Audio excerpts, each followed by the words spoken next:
Hello loves, and welcome back to the channel. So today we're going to be talking about some indigenous things, but before we get started, I just wanted to announce that I did launch a new service on astrocartography because a lot of people wanted me to launch this service. So astrocartography is specifically looking at how your planetary energies align with the planet itself.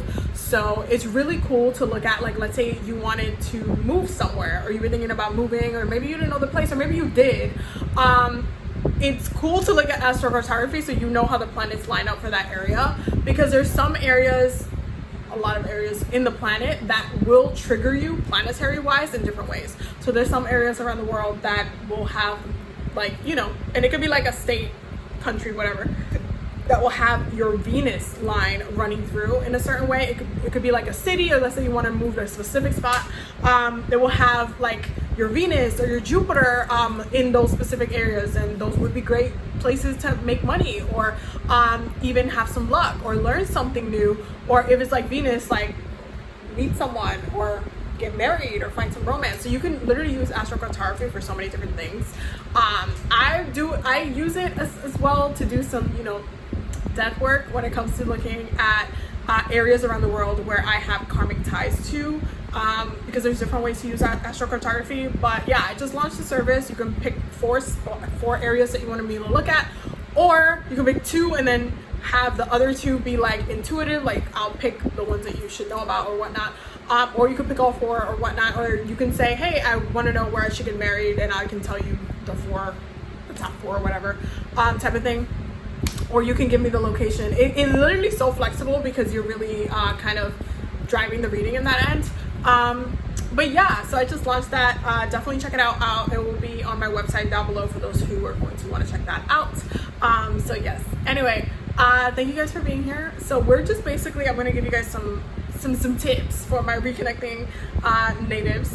And this is coming from a reconnecting Taino, because I think it's very, very important as you reconnect to be able to answer these questions. So I'm going to be asking you questions that you should have the answers to. These are the questions that you need to have the answers to as you reconnect and as you grow in your journey. Once you have the answers to these questions, not only are you going to know your culture a lot more, your tribal people in your community a lot more, but you'll be able to really understand different aspects of your culture and be able to kind of dive into how it also integrated in other areas within like other cultures. Like, for example, I'm Taino, so we have native heritage within the islands, and we have indigenous cultures within the islands, and indigenous things that got passed down through different, you know, things in the islands within the heritage. But I can definitely say, oh, Juca, that came from my Taino ancestors. Casaba, that came from my Taino ancestors. This, that came from my Taino ancestors. Like, I can able to like discern where certain things come from as well. So with that being said, these are the questions that you should be able to answer if you are reconnecting and you are trying to reconnect. Okay, so here we go. Number one, what is your creation story? Okay, what is your creation story? What is your creation story? This is important because all indigenous peoples have a creation story. All of us have a creation story. How did we come up to be into this land, into this area? How did we came to be? All of us have a creation story. You should know your creation story. Your creation story is part one of you understanding oral tradition, which is the traditional way that indigenous people teach and learn from each other. There's a lot of people who like to look at like native and indigenous culture and be like, oh, look, we got pictures of this and we got it. There's a lot of fake groups pretending to be some things that there are not out there. But people will try to use pictures and different things. But at the end of the day, do you know your culture? Do you know the culture? Like, can you explain to me what the creation story is? Can you explain to me how that connects to the land, the animals of that land? And so this is why your creation story is important, because it tells you the importance. It begins the importance of you understanding oral stories, because oral stories is how our elders teach us about our culture. And the first one that you should know is your creation story. Second thing, who are your peoples? Who are your peoples? Who are your cousins within your peoples? Where you also come from? So for example, I am Taino, but I know my people are sub-Arawakan group. So we are in part sub-Arawakan. So we connect to our sub-Arawakan cousins, and we have different communities and other tribes that we are also related to, like the Lokono, like the Garifuna, which are cousins, like the Kalina, and other Arawakan peoples in South America. So it's important to kind of know, okay, I am Taino, but I also have these cousins over here, right? So who are your peoples and where do they come from? Where are their migrations? You should understand the migrations as well. Sometimes that can get tricky understanding migrations, especially if you're like in the mainlands. It can be a little tricky, but it's important to understand migrations as well. Okay, next, what are your sacred animals? Okay, what are your sacred animals in your lands? This varies and differs across the whole land. Because what is very much, even though the answer should be all animals are, to be, respected and honored, that is not always true. There are certain animals within different tribes that are cool with other tribes that are not cool with them. Like owls, for example, there are some tribes within the northern native tribes that they see owls as an omen of death. But once you go a little bit more south, owls have a whole different meaning. So it's important for you to know what animals are sacred to you and how did your people traditionally work with them. So for example, I am Taino. Some of our sacred animals are bats and parrots and dogs, as well as sea animals. And so there's like a long list that we could probably do, but it's still important for you to know the different animals, how your ancestors work with them, and et cetera, et cetera. So for example, with parrots, my ancestors trained parrots and hunted with them. So parrots would be on the top, they would be kind of like flying above them, and because parrots can speak, obviously they would train them to be able to be like, oh, right there, and they would hunt with them basically. So yeah, parrots were very, very sacred to us and are very sacred to us. Period. Anyway, next, why do we use feathers? Okay, why do we use feathers collectively and indigenously throughout, I feel like, the world? Feathers are used for different purposes, and there is a very important reason why we use feathers, why I know my peoples use feathers, and I know that relates to the way some of my cousins in the rest of the the lands, the way that they relate to feathers as well. But why do we use feathers? Why is it sacred to us? What is the significance? What is the proper way to also obtain the feathers? Okay, how did your people understand energy, especially when it came to animals? How do they work with them? And when it comes to the things that they would discharge, like the feathers, or like, let's say you found a feather, whatever, how do they connect to that? What is the significance? How do they reuse these tools as well? Okay, what is your native and indigenous music and your indigenous dances? Like what are your people's like dances, music, or their style of like their creative style specifically? What is their art form? What is their artistry? Were they very like they had tools, they had different things that they like, whether they carved on something or whether they specifically built something? What did your peoples do? Okay, how did your ancestors connect to the land? How did they work with the land? How did they use the land? I'll give you a little bit of a cheat sheet for this. A lot of the time, the way that they use the land relates to our spiritual practices. They mirror each other. So this is going to have a spiritual meaning as well. It's not just going to be one thing. But how do they work with the land? How do they grow their food? What is the traditional foods? Okay, I can literally be here giving y'all questions all day. What are the traditional foods? How did your people farm or grow things or hunt? What did they hunt? For example, my Taino ancestors were very much fishermen. So not only did we hunt like in our lands, we also like with fish. I think this is honestly one of the reasons why I can never give up seafood. I think it's just ancestral.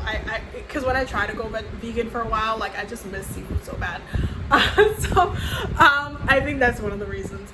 But yeah, so they were fishermen, and they would hunt as well, and they would also trade with what is now the Mesoamerican tribes, so like Mexico, and stuff like that, and up and down the lands. So what did they traditionally eat? Traditional foods. What did we cover? What is the language specifically? I believe we covered what is your native language. Yeah, I believe we covered that one. Sorry, I should have probably written these down, but I was like, I had them all in my brain back to back, and then it's fine. Anyway, what is your traditional practices in regards to your regalia? Like what is this traditional regalia? What are your traditional like any type of jewelry or regalia that was worn, like bracelets, or or also like, did your specific community practice body painting too? Because that's something that we very much did, still are doing, not only in the South but also Central and Mesoamerica. We definitely do a lot of body paint and face paint as well. But what are the traditional styles? What do they mean? What do the lines and stuff mean? One of the reasons why some of the elders get frustrated with reconnecting natives sometimes is because they will jump in to painting their face and kind of wearing the culture as a costume sometimes, which is frustrating.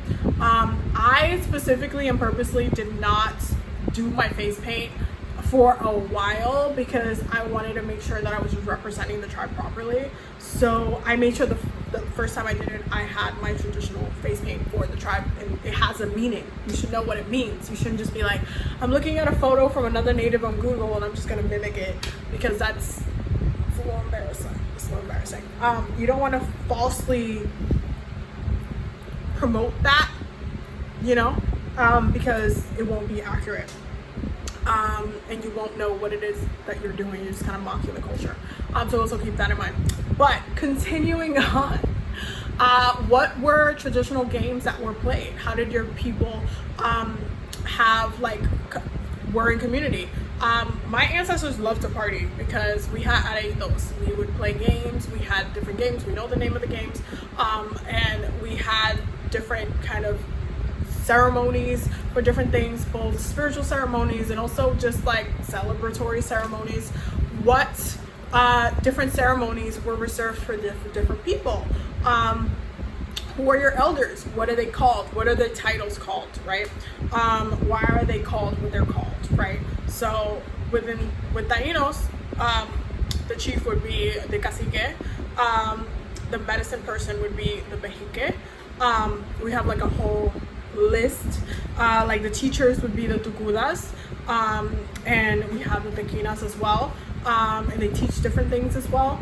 So there's different, and then we have like the grandmother council, which teach different things, and so it's important to kind of know people's roles within the community and how they contribute with each other, because it will help you understand and better connect within that community as well.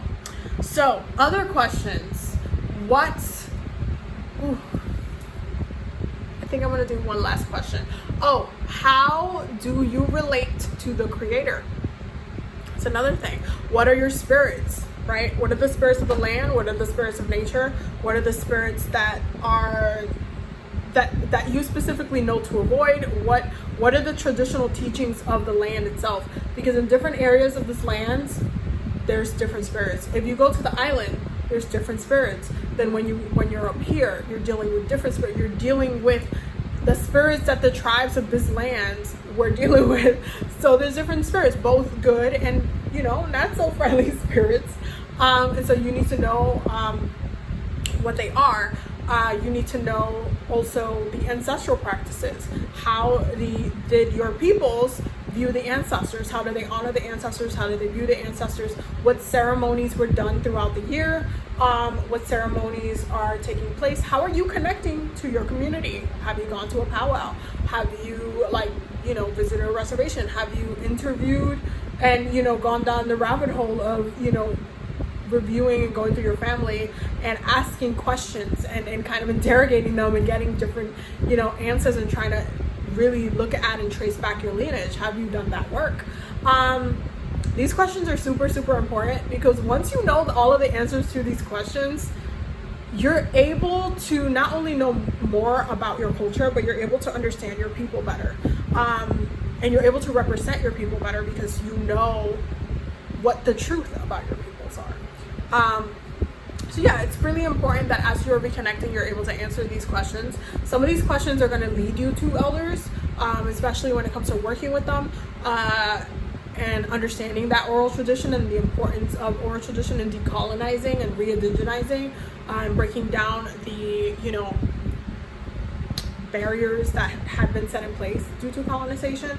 So it's important to have the answers to these questions. If you see someone saying, oh, I'm native, right? Or I'm indigenous or whatnot, but they can't answer these questions, then they're not indigenous, okay? Because they're not, they don't know.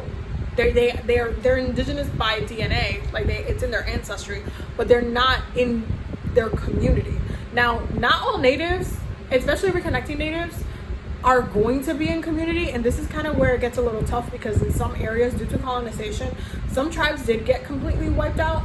Some tribes, it's like doing research is not something that you can do online. Like, for example, I see this happening a lot with my Mesoamerican cousins, that there's so many different tribes in Mesoamerica that for those who are in the United States trying to reconnect back to Mesoamerica and some of the tribes there, it's difficult because there's not always like internet in those areas for people to be like, hey, yeah, these are our people, these are our languages, here, I will teach you, I will show you and teach you what I know, that doesn't generally happen because like indigenous people don't have the luxury of having internet all over the place. Even in my islands, like if you go to the campo, you're not really gonna find internet like that. You're gonna have to like drive to the city or drive to like an internet center to like be able to access the internet. And even if you get on the internet, you would probably connect with family more than like say, oh yeah, I'm gonna put everything that I know online, So it's hard. I'm not saying, and I'm not trying to validate anybody else's reconnecting journey. I hope that this was helpful. I hope that you guys got a little bit more clear on certain things that you should figure out in your journey of reconnecting. And I hope that this helps you, get on on the page of where you're kind of in alignment with what you should know about your peoples as you're reconnecting.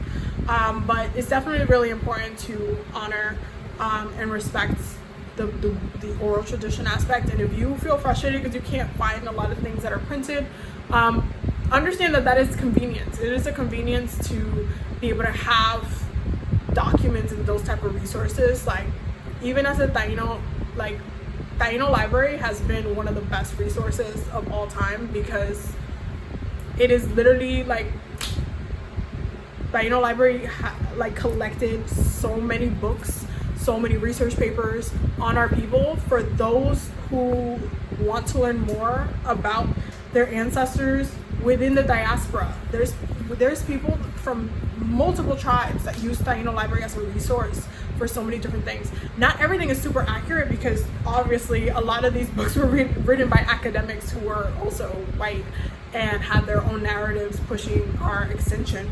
But it's so important for those who are reconnecting to actually get information as well, and actually get that knowledge. So it's like I'm so grateful for Taino library, because absolutely just has helped so many people reconnect. And I will always mention Taino library for those who need to reconnect as reconnecting Tainos.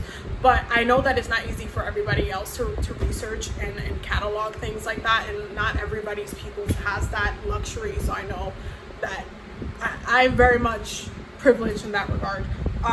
But it's still important to do that like work and reconnecting to your peoples and learning and understanding and tracing back your ancestry and getting to know your culture, because the colonial system is yucky. Anyway, I love you guys. Thank you guys for watching this video. I will definitely see you loves in the next one. You guys have a blessed night, and do not forget to subscribe and do all the things.